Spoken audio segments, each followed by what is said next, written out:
Thank y'all.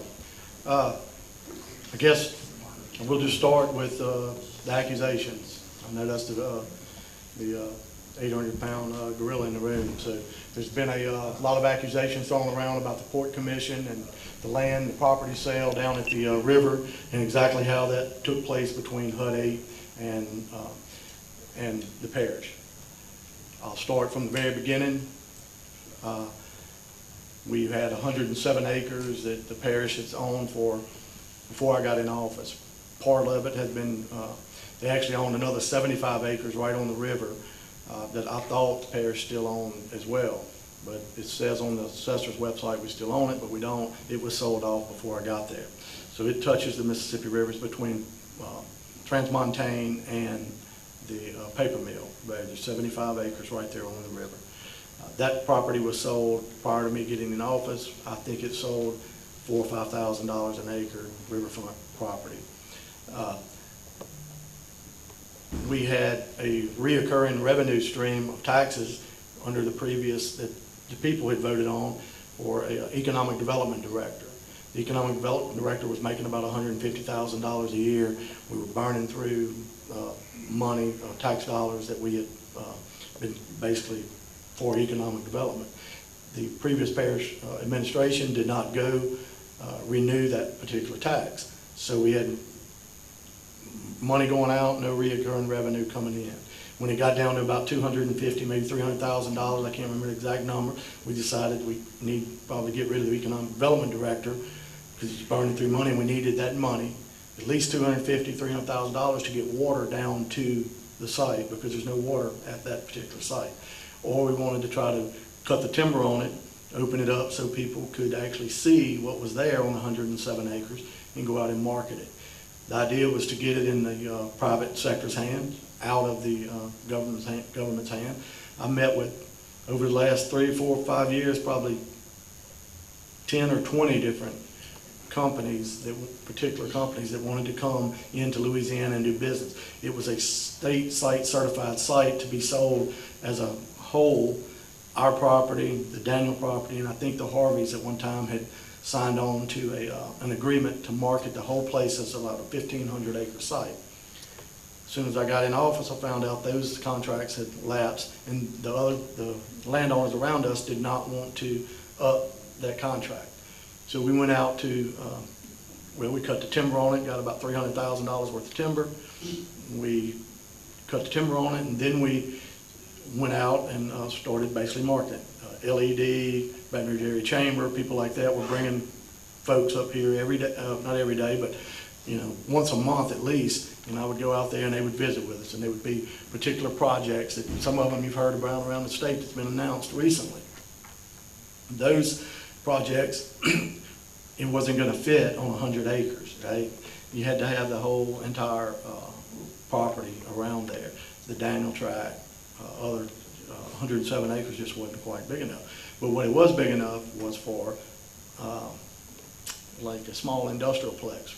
Red Stick Armature, for example. Red Stick Armature, Howell Foundry at one time was looking at moving out there. We had Maggie's Mushrooms wanted a spot out there. We had another gentleman who wanted to bring, he lived here, but he had a chemical company and he moved to Colorado for whatever reason. And he wanted to look at coming back, okay? So we were looking at this piece of property. What are we gonna do with it? What is the best use of the property for the parish? The most tax dollars, most jobs. Well, it wasn't selling it off to a smaller chemical company who was wanted to buy the whole 107 acres. They actually offered, I think it was about $5,000 an acre themselves, I believe, or maybe, I think it was less than that. So there was, or they were talking about making those offers. So there was a lot of discussions going on about selling the property. I even told them, look, Maggie's Mushrooms wanted to have a spot. They were looking for a spot in the parish. I asked the developers who was buying it, can you please try to save them a spot and the other folks a spot that want to come back here if you're not going to use all of the property. That was all, pretty much agreed upon. Now, MB Industrial, the company that showed up and said, hey, we want to buy this property, they said that they would build at a minimum an industrial basically site. You would have build to own, build buildings for, say, a valve shop, a Red Stick Armature, places like that. So people that you see on Industrial Plex in Baton Rouge that are looking to get out of there, or maybe off of Choctaw or Port Allen, they can come here. You've got the Mississippi River Bridge right there. You can be at Exxon in a matter of 25 minutes. I personally worked for a valve shop that worked across the river, and it would take sometimes hours just to get across the Mississippi River. Exxon and those companies, they don't like that. So we figured the company said, very least, that's what we're going to build. Well, it's a pretty good deal for us, right? So they made an offer. We accepted the offer. The land was, you cannot sell public property, any public property, a truck, car, pencil, anything, unless it's declared surplus. And you cannot sell it for less than appraised value. The land, we bought it to, had it appraised. It appraised for $4,000 to $10,000 an acre, depending on how it, where it was, because some of it was chopped up, some of it had power lines overhead, pipelines. There's only certain places you could actually build on this 107 acres. They offered $5,000 an acre. I brought it to the council with the appraised value being from 4 to 10. The council accepted it at $5,000 an acre, and that's what it sold to MB Industrial for at that point. Now, here comes the good part. There's a gentleman with MB Industrial and said, look, I think we can market this thing to data centers. I didn't even know what a data center, actually it was Bitcoin, the first thing he said. This is a perfect spot, you got power, you got this. It's just, so whatever, you know. And so on October the 9th, I stood in front of the council, and I think the news media back here, and that's one of the things they're accusing me of, is saying that I knew it was going to sell for billions of dollars down there. That is simply not true. On September the 26th or 23rd of that year, no, August the 23rd of that year, I'd met with, MV had purchased the property. Part of the deal was, if you're going to sell it, and when you do flip it, I want to meet with whoever you meet with to let them know that we're not going to go accept or allow them to accept their industrial tax exemptions, that we would fight that. And what that is basically the state has these programs that they give away, tax dollars to get these companies here. Many, many times, the state actually gives property away. The Meta site in North Louisiana, they purchased that property and gave it away. So they didn't even sell it, okay? So we sold the property.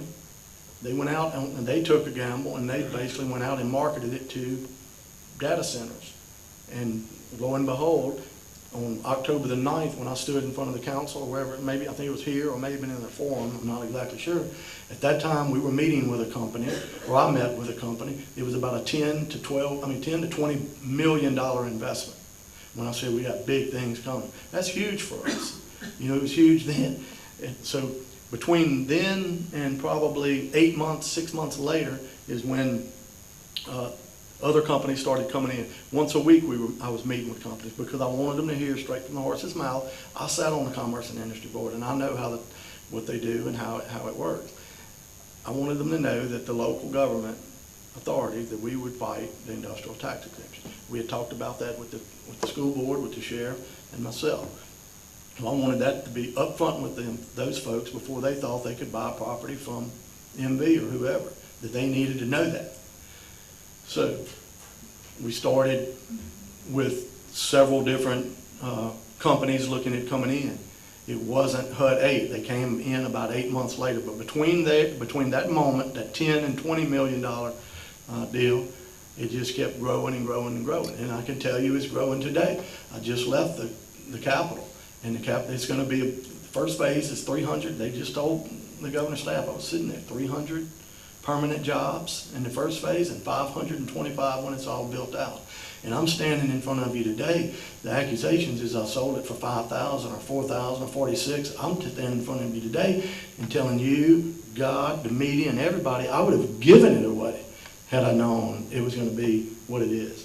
Okay, it's hundreds of millions of dollars of tax revenue, hundreds of jobs for this parish. The problem is we did it, and we did it without their help.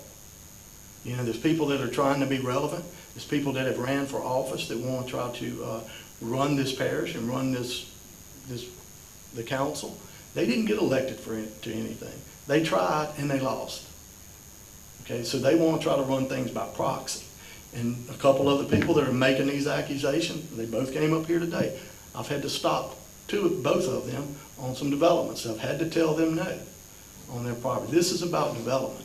Don't ever think this is about, the port or Kenny Havard selling property. And they are correct. I have been investigated because for 3 years they have been burning me up about, ever since I bought the oyster bar. Kenny Havard, has done this. Kenny Havard's done that. So I have been through all those investigations. I had to give all of my taxes, everything, because they keep making these accusations and they can't find anything. Okay? So now they've moved on to something else, and this is where we're at. It's been a black eye on this parish. You never hear about West Feliciana and this kind of crap in the paper. It's because people have an agenda. Okay, my agenda is to protect the parish's assets, to do everything we can to drive economic development, and to protect the quality of life in this parish. That is not their goal. Their goal is to make money. Okay. Now the property sold. It sold for. We sold it for $500,000. I think once they did all the survey lines, it came out a little less than $5,000 an acre, I believe. But it's the property again. It sold it, and then they went out and purchased additional property from landowners next to us, and their property went up. And guess what? They're probably out there right now looking to buy other property around there, and it's going to be more expensive. We had the anchor. If I'm guilty of anything, it's gambling with the people's land, and we won. I mean, that's it. That's simple. That's it in a nutshell. So the property sold for way less than that $14 million that they keep saying that they're going to have to. I guess I think Mr. Jewell said the only way we'll find out is we subpoena it or whatever. I wish they would, because they're going to find out that it did not sell for even close to $14 million. Okay, the property is worth nothing to anyone unless you can get power there from Entergy. Okay, power on the grid. That's what Meta's fighting about right now. These things require enormous amounts of property. The more power you have there, the more redundancy you have there, the more it's worth. So at the time we sold it, it had zero power there. It had no other property that went with it. These people took a gamble, and I'm glad I was a part of it. And I don't apologize to anybody, not the media, not anyone. And if they have any particular questions that they would like to ask, I'm standing here now, ask them. Because they didn't ask it before. They ran to the media and made all these accusations. So I'm standing in front of anybody right now who would like to ask any question. Ask them up. Any reason you sold it instead of selling it directly to HUD 8, other than what you said? I mean, HUD 8 was not in the picture then. Anything else? And I'll be glad to show you on my phone. I can show it to you right now, Mr. Sykes. I'm sure you showed me a lot of stuff on your phone. No, I can't. I can show you. But if you'd like to look at it, I'll show you the date. You can see the time frame. It came down from a company called Clean Spark, Hash something, Bit Deer, you name it. The whole list of companies before HUD 8 ever walked into the picture. Who all was involved in MB Industries? MB Industries, a guy named Chip Bosberg. He's the only one. At the time, yes. And I know they made some accusations about Mr. Grizafi, and Mr. Grizafi is a good man. Everything he did throughout this whole process has been up to par. He went and he asked those questions. So to make those accusations is just simply not true. Can Mr. Butler verify that? Well, I can't speak for anyone else other than Kenny Havard. I'm speaking right now for Andrew Grizafi because I think he's a good man. And I'll tell you right now, it makes me mad that people accuse him of some of that stuff. And that's why I'm up here right now. Because I'm telling you, I'll take the brunt of anybody. I asked the media to give me, I was going fishing with my dad on a Thursday evening. I asked him, hey, before you run this story, give me, you can look at my phone, I'll show you that everything that you're saying is not true. And they chose not to do that because they took the benefit of the doubt of people who don't know. And the most dangerous thing, human trait, the most dangerous trait a human can have is not knowing what they don't know. So if people would have come and asked, they would have got these answers. But they've smeared me, they've smeared Mr. Grizafi, they've smeared MB, they've smeared HUD, and they put a black eye on this community. And another thing, talking about now that the port commission's over with, there were Every time you drive down that river and you see Viking Cruise Lines or one of the other boat companies and they're parked across that river, they're parked there because of this investigation, because I refused to sign an agreement with this company as long as that was hanging over my head. And I can tell you one other thing. I wouldn't have done anything with that hanging over my head because people are looking, right? I made it a point. A lot of my friends that do business in this realm, I would not let them even get close to this project. Because anytime you're spending 12, 13, 15 billion dollars, there's always going to be those accusations, and I know that. How do we know you're telling the truth? Because I don't lie, Chuck. Okay.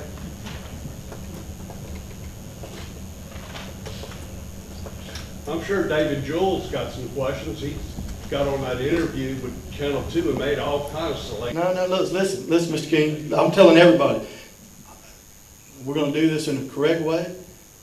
If you have any questions, ask. I'm standing in front of you right now. I'll answer any question you have, and I will back it up with documentation. How about the riverboat and the oyster bar? I mean, is there an agreement with the people getting off of there to eat there? There is not. And I've went through that with the ethics board already. Because of you, it's cost me about $10,000 in attorney fees. So I got a good case of the Reds. Well, I'm glad. And I've had it. Well, that's fine. But you ought to be able to prove stuff before you accuse someone We of that. did. It was before you went down there and had it changed into your son's name. You were the owner, the manager. No, sir, I'm still the owner. 51%. Yep. I didn't change anything. Well, he went down there and you did it at the Secretary of State's office a few days after that all happened.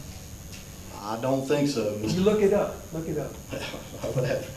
I got proof on paper. Okay, look, I just said, sometimes you don't know what you don't know, and you fall right in that case, a lot of times. You too. Okay. You too. So, I'm ready to move on. I'm gonna call the order here. We're not gonna have a bashing session, okay? If you got a question for the man, I'm here to answer. Ask the question. I mean, I'm challenging, ask the question. hold on. And then I'm asking you, don't call anybody out, don't call any names. We don't wanna hear that. We need to get on with this and move forward, just like you wanna do tonight. That's right. So I'm here. If anybody has any questions, I'll be glad. I've asked the media. Any questions for Kenny Havard? If not, we'll move I'd forward. like to, my name was called, I'd like to just clarify what was brought to the Port Commission. So this is a timeline. On 8/24/23, MB Industrial LLC is created, agent Morgan Bosberg. On 10/23/23, MB Industrial purchased 107 acres, industrial park from West Feliciana Parish for $500,000. On 8/5/24, our chair, Mr. Grizafi, formed Cedars Management Company. The same day, 8/5/24, Andrew Grizafi forms a LLC called Point Compete 2 that lists Cedars Management Company as an officer of MB Industrial LLC. On 9/30/24, West Feliciana Parish Port Commission holds a meeting where everyone is asked, are you in the LLC or affiliated with MB Industrial? They purchased the property, everybody answers no. 10/22/24, Morgan Bosberg, that was after the question was asked, a couple weeks after. Morgan Bosberg forms STB Investments LLC, himself as agent with Cedars Management, that's Grizafi's LLC management company, as an officer, tying Grizafi to Bosberg. Once again, prior to the big sale of the parish property, along with the newly acquired Daniel Mount Vernon property. That's the timeline that was brought to the Port Commission. That's why the question was posed. That's not accusation, that's facts you can find in Secretary of State, LLCs, that's the timeline as they were presented to us, which is why the question was asked, and it was a question. It looks funny, it smells funny, and like I said, when you give up your autonomy to ask questions, you're on a slippery slope. This is a big deal for the West Feliciana Parish.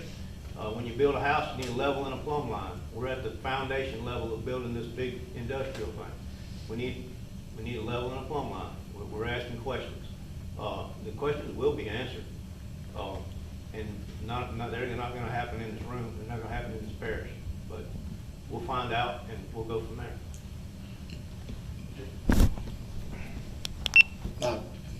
It's not worth even addressing anymore. Yes. Mr. Howard,